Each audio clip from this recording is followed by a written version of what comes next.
I've had the privilege of serving as a commissioner on the FCC for over 7 years now. Before that, I served as the agency's general counsel after first joining the FCC as a staffer back in 2012. My primary focus has been ensuring that every American has a fair shot at next-generation connectivity. In my view, there's no better way to do a job in Washington than to get outside the Beltway and see firsthand the challenges ahead. That's why I spent time in nearly every state over the past few years, meeting with broadband builders, local leaders, and community members alike.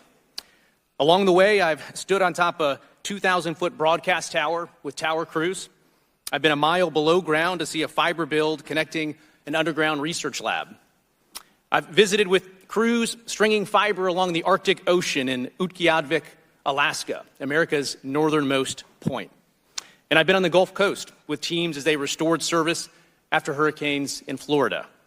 In every community, I've heard about the opportunity that comes with a high-speed connection. And that's why I was pleased when a bipartisan consensus emerged to provide the support necessary to end the digital divide.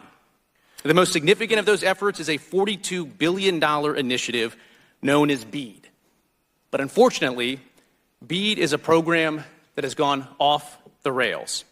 Here's how. In 2021, Vice President Harris agreed to lead the administration's signature $42 billion effort to extend internet service to millions of Americans. It's now been 1,039 days since that program was enacted. After all of that time, not one person has been connected to the internet. Not one home, not one business. Not even one shovel worth of dirt has been turned. And it gets worse. No infrastructure builds will even start until sometime next year at the earliest, and in many cases, not until 2026.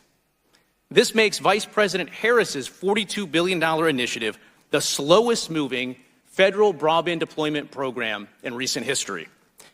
With Vice President Harris at the helm, Politico recently reported on the, quote, frustration in finger pointing that defined the program's, quote, messy, delayed rollout.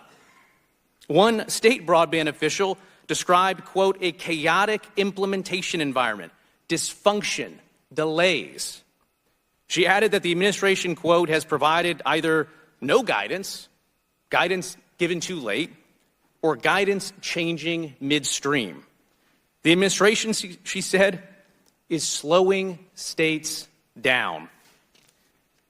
So what has the administration been doing over the last 1,039 days instead of connecting Americans?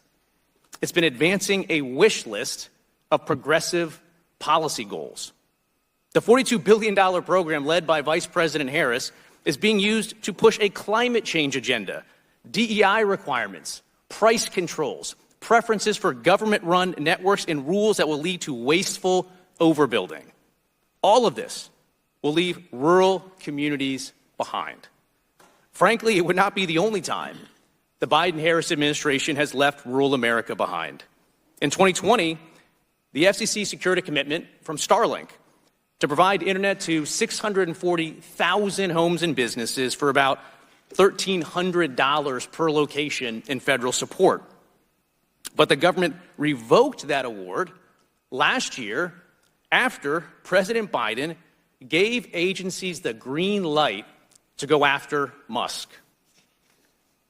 The administration is now spending dollars on the penny to connect locations through its own initiatives.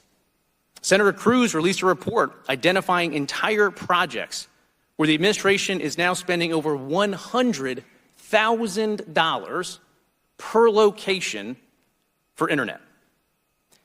So here's the bottom line.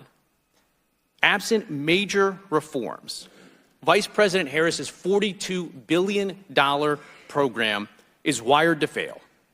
It's time to correct course. Get rid of all the extraneous political goals and focus on quickly connecting Americans. In closing, I want to thank you again for the opportunity to testify.